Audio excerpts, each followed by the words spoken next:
Shalom, selamat pagi pemirsa dimanapun berada. Seperti biasa sebelum melakukan aktivitas kita hari ini, kita akan mendengarkan renungan pagi dari Ibu Sitanggang. Sebelum mendengarkan renungan pagi kita pada pagi hari ini, kita sama-sama berdoa.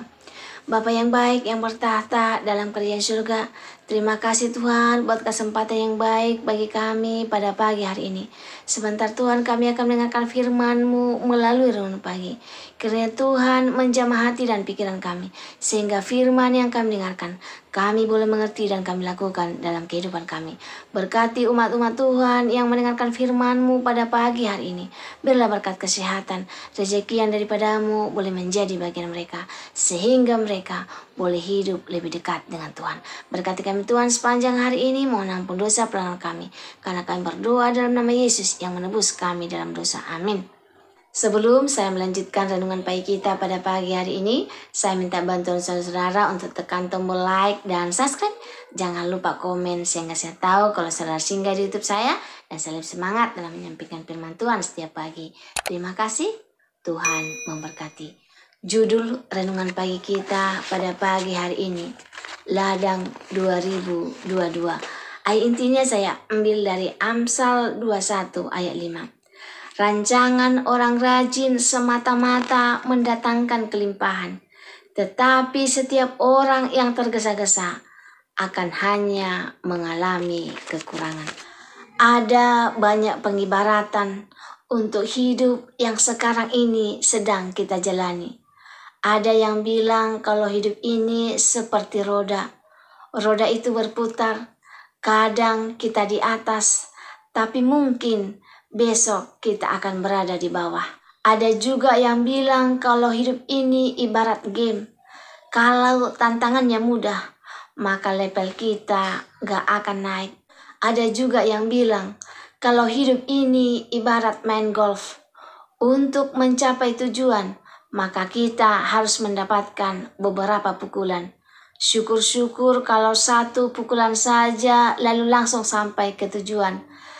Ada satu pengibaratan yang cocok buat kita menjalankan kehidupan di tahun ini. Hidup itu ibarat ladang yang penuh dengan ilalang. Di ladang itu kita tidak bisa menumbuhkan buah stroberi. Kita bisa memotong dan mencabut ilalang-ilalang. Tapi itu saja tidak membuat ladang itu menghasilkan buah. Kalau kita pengen ladang itu menghasilkan buah, maka kita perlu masuk lebih dalam. Kita perlu membajak ladang itu dan menanaminya dengan tanaman stroberi. Apakah firman Tuhan mendukung, bahkan menghimbau kita membuat resolusi? Jawabannya adalah ya. Kata resolusi berasal dari bahasa Inggris, resolve, yang artinya adalah membuat suatu keputusan atau ketetapan hati untuk melakukan atau tidak melakukan sesuatu. Dengan kata lain, resolusi adalah sebuah rencana.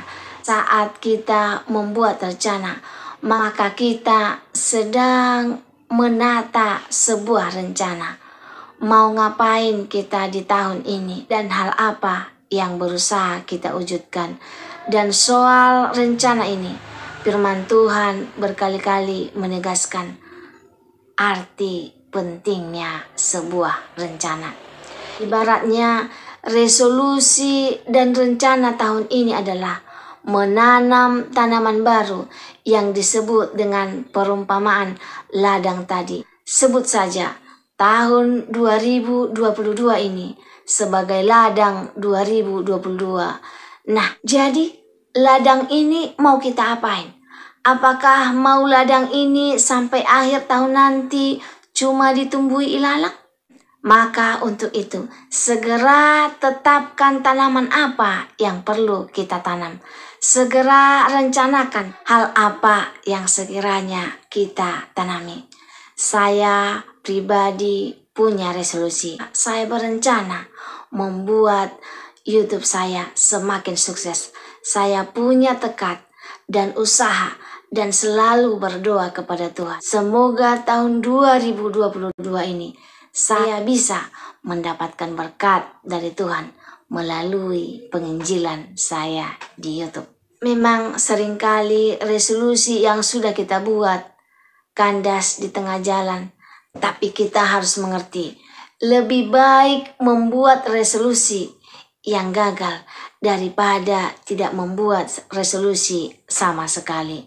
Tidak membuat resolusi dalam hidup kita, sama saja kita hidup tanpa tujuan. Dan ini sangat berbahaya dalam kehidupan kita.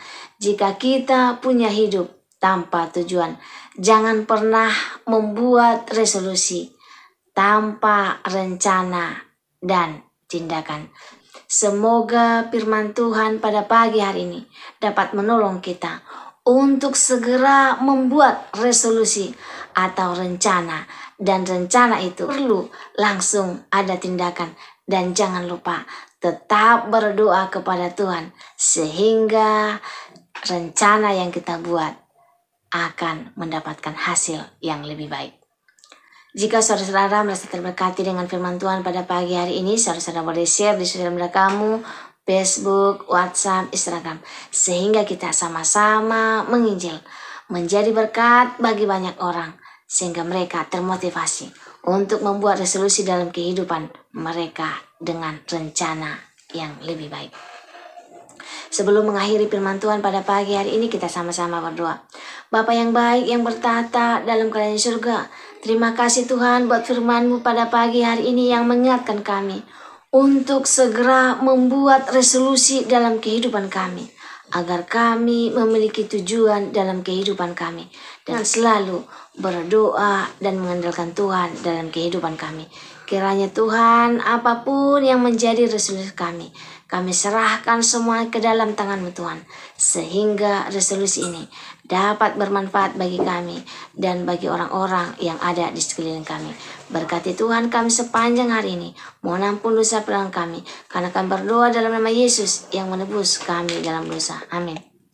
Terima kasih saudaraku telah mendengarkan firman Tuhan pada pagi hari ini. Sampai ketemu besok pagi. Terima kasih, Tuhan memberkati.